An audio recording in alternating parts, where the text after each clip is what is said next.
Ricardo Menéndez March. It's one thing to stand up and say that we all want everybody to be safe, and the other one is to weaponize the experiences of victims to reintroduce policies that are not based on evidence, that actually do a disservice to the very same victims of crime, and that will entrench inequities in Aotearoa that many have warned us about.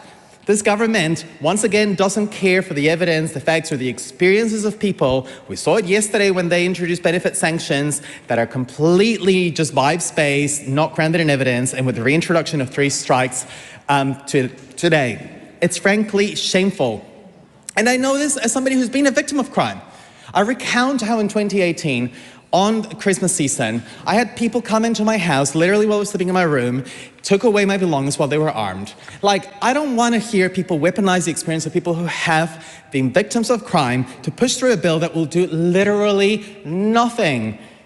And I recount when I talked to my whānau in Mexico about my experience that happened on that week, whether incarcerating those people would have made me safer. I think about the fact that actually the interventions that need to happen are far more complex and take far more political bravery than a bunch of empty discourse that is not based on evidence from people across the House in relationship to crime.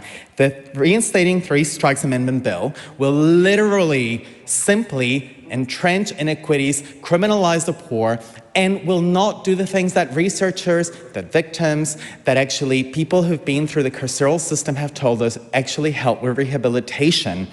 If this government was so serious about supporting some of the communities that are most at risk from violence, they would not be defunding our public housing sector. If this government was serious about supporting the communities who have been most at risk from violent crime, they would be committed to actually ending homelessness.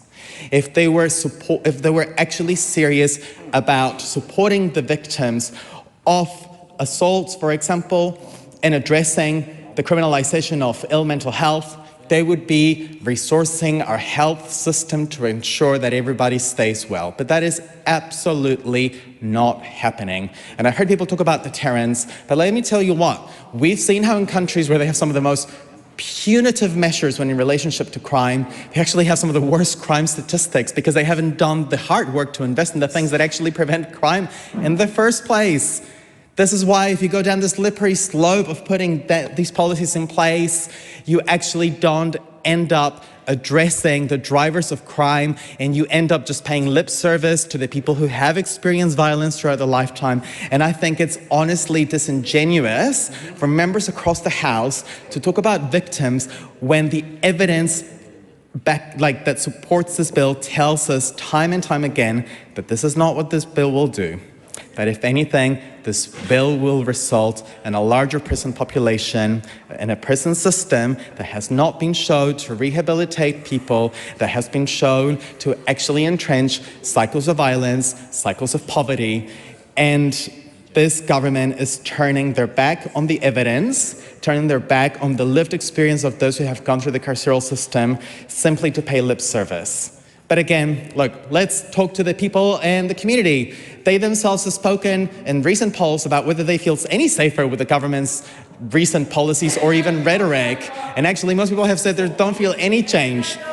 And if I think about the people who many of us on this side of the House actually organize with, formerly incarcerated people, people in low incomes, we know from their own experiences that actually we need to do the hard mahi to actually have housing for all, a good health system that stops criminalizing disabled people who are often in distress, who actually need a range of really complex interventions that require funding.